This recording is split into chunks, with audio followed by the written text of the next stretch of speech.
Hello, I'm back with you again. This is chapter 8 of book of Hebrews. But before I get into something I want to say, I got an email from a website that I get, and I will show it to you in a moment.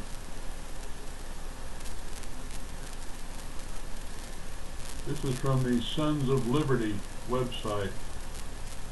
And what gentleman that produces it is a Christian, born-again believer. And the thing he noted, he said he felt a shift in the atmosphere around him. And he told his wife about it. And later on, they found out, he got a report that one of their distant relatives had passed away. And I do hope that he or she was a born-again believer, because if they were, they're better off than you and I. And but he said he noticed a general shift, not only around him, but seemed like in the whole world. And I know exactly what he's talking about, because I've been seeing the last few years massive changes happening to this country. This country trying to go downhill as fast as possible and heading to the depths of nowhere and trying to fall apart. And he also notices people are trying to get God out of everything. And in the last days, it was, it's something that's talked about in the Bible. People growing totally cold, people hating God. A person who is lost, who hasn't been saved yet, it does hate God, and we have discussed that before. But I have noticed that shift too in the last few years. I've noticed the preaching that you get on television, for the most part, is heresy. The God wants you rich stuff, all kinds of things, putting yourself in the place of Christ. We can do this, we can do that.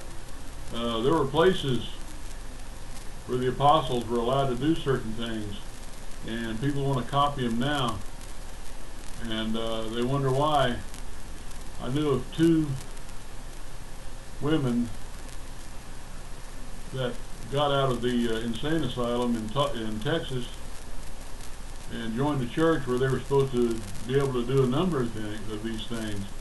They never attained the ability to do things. They never, they were not, these things were, Paul the apostles that don't seek after them. Seek after the best gifts.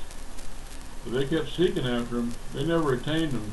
It finally drove them crazy enough to where they went back to the insane asylum. People are seeking after filth. The people on TV that you see, you thought were really decent folks, the little gal that came off of the Disney Channel, man, everything she did just went straight to the toilet. I mean, she just, and her father, who's supposed to be a Christian, congratulated her. But I've noticed that shift. I noticed that shift in the atmosphere. Things are much more serious than people would let on. We need to pray. Like I say, sometimes it's all I can do to do what I'm doing right here, because I see the lawlessness that drives people away from churches, the lawlessness that makes people think, who are you to say there's a God when all this is going on? Some of the stuff I'm going to describe here is part of a nation that had God as a leader of their nation, and they turned their back on him. This nation has turned their back on God.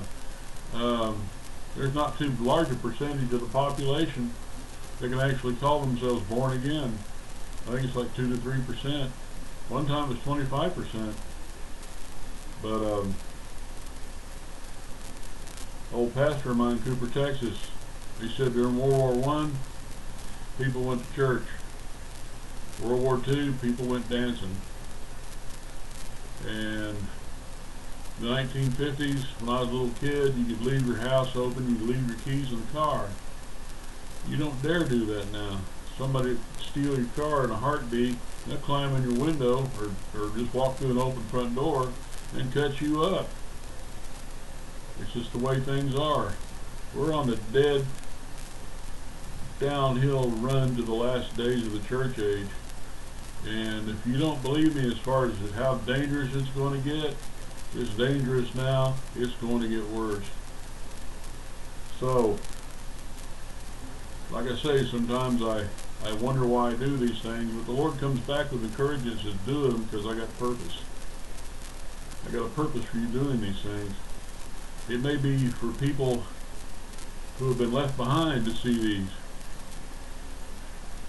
And they wonder what happened, you know, where'd all these people go?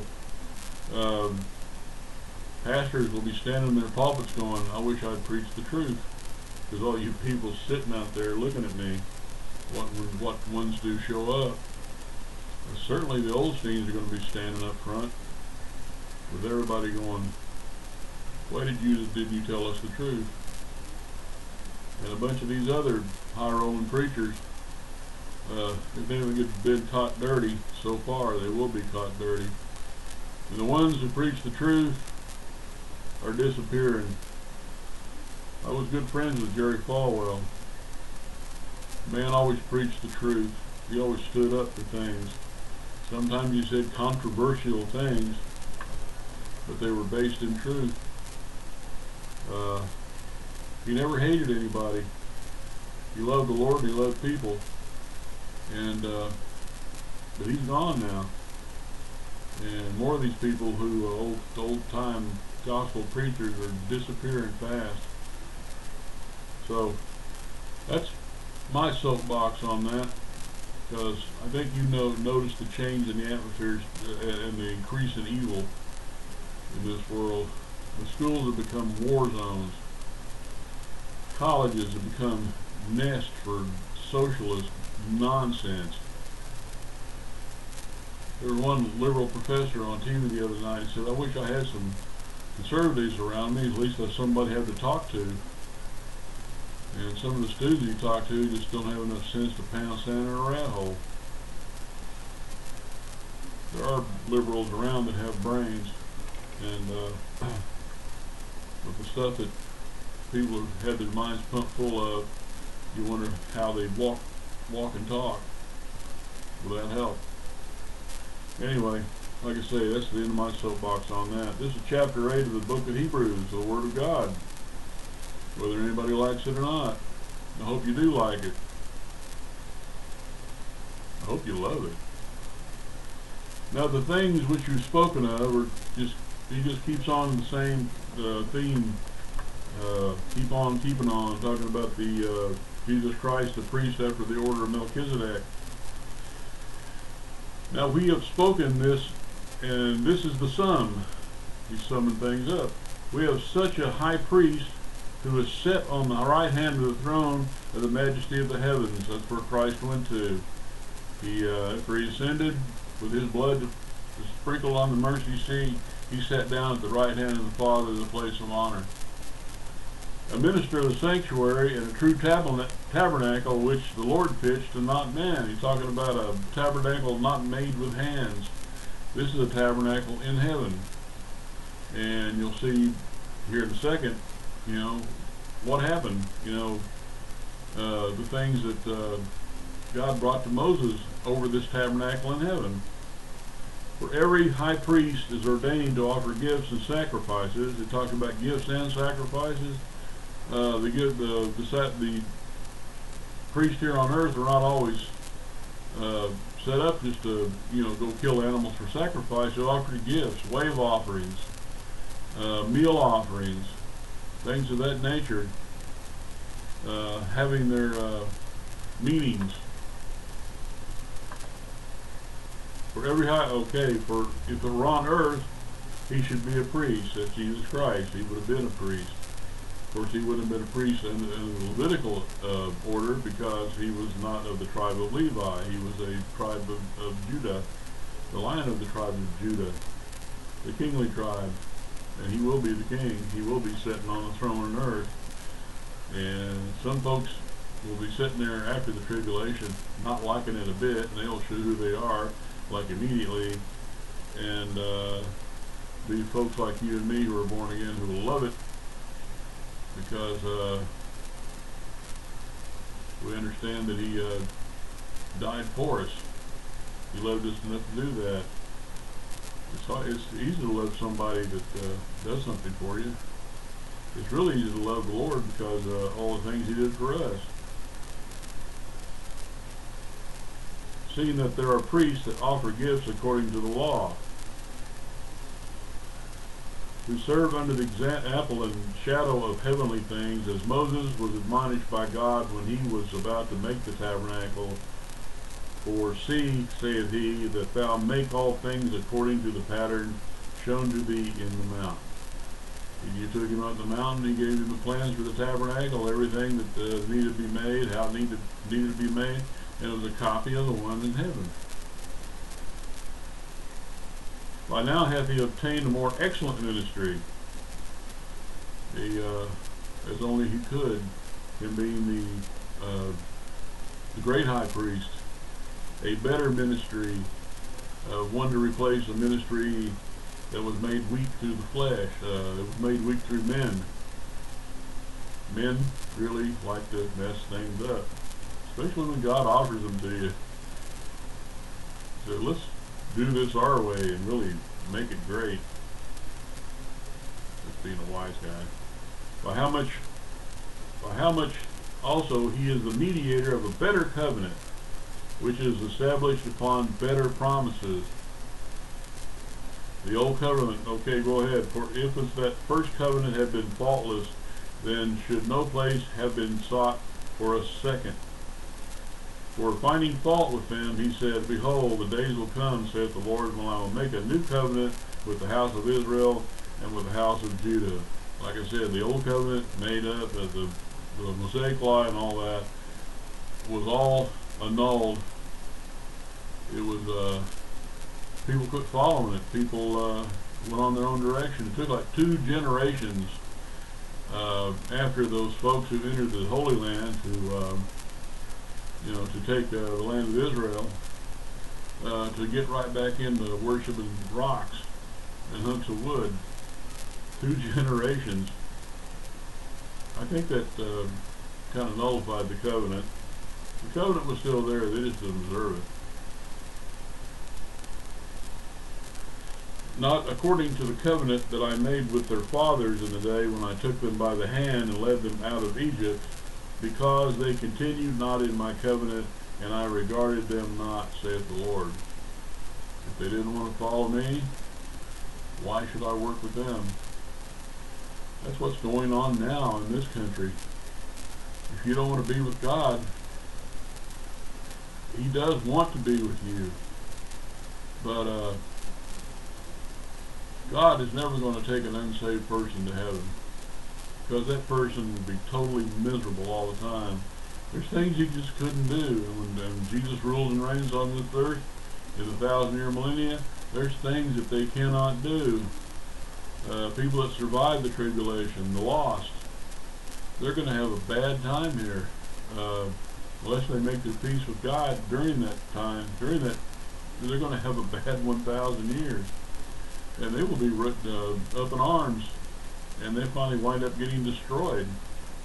I mean, we're talking hail and rocks, brimstone, fire, the whole 9 yards. But they didn't continue in the covenant that they made. Covenant is made on trust. The contract is made on distrust. Even though covenant is a type of contract, it's made on trust. And people go, and they often said, all these things we will do, but they didn't continue in doing them because they weren't built on faith. did these things for the most part because, well, here's a plan of things to do. You know, this will make God happy. No, it didn't. Finally, he just said, quit with the sacrifice. You're making me sick. You do it out of a mechanical means to fill up, like fill up your day. You're not trying to please me. You're just trying to please yourself. So stop with the sacrifice. All this stuff you're doing is making me ill. This is the covenant that I will make with the house of Israel. This is the the covenant that we live with, the New Testament. After those days, I will put my laws on their minds and write them on their hearts, and I will be to them a God, and they shall be my people. And they shall not teach every man his neighbor, and they shall not teach every man his neighbor, and every man his brother, saying, Know the Lord, for all shall know me, from the least to the greatest. Now that's a good covenant. For I will be merciful to their unrighteousness, and their sins and their iniquities will I remember no more. In that he saith, A new covenant he hath made the first one. Now that which decayed and waxed old is ready to vanish away. The old covenant is gone. The new covenant is here. Those who have been born again are living under the new covenant. More and more Jews are being saved. More and more people in the Middle East, even though the turmoil. I think it's really the turmoil and seeing what Islam is all about, which is all about nothing but blood. They're seeing that. The eyes are finally opening. And I understand that the people in the Middle East are being saved to the tune of about 66,000 a month. I just hope they're not jumping into the stuff where you believe you have to do good works and all that. There are people who call themselves Coptic Christians. A lot of those people were beheaded by ISIS and all that, but if you read the Coptic Christian doctrine, it's all total a matter of good works. So I doubt very seriously if many of those people are actually born again. I do hope so they were, but if you've got the administration of works and not of faith, you're barking up a stump, and if you're trying to work your way to heaven, you'll never ever make it. But a new covenant is with us, and it's administered over by a great high priest who is Jesus Christ, who is God. Thank God you don't have to get up in the morning and sacrifice a couple of turtle doves or something like that the day of the sin offering. Be glad of that. Be glad that Jesus Christ offered himself. He is the one who ended the sacrifice by being the last sacrifice. I hope you take to heart what I said to you at first, because this country is not the same one I grew up in. These last 8 years of what's going on in Washington has really destroyed this nation. I'm hoping that somebody gets elected, and I know that political means are not the repair to this country. People got to get back to God. People got to get back to the Bible. They got to get back to the reality of it. Otherwise, it's going to be a bad scene out there. And if the same people keep cranking on, they've been cranking on for a while, this country will cease to be what the founders intended it to be, a nation under God. It'll just be a nation under whoever rules, and chaos will rule. Well, all I can say is now is, God bless you, you have the message, and I'll see you with chapter 9.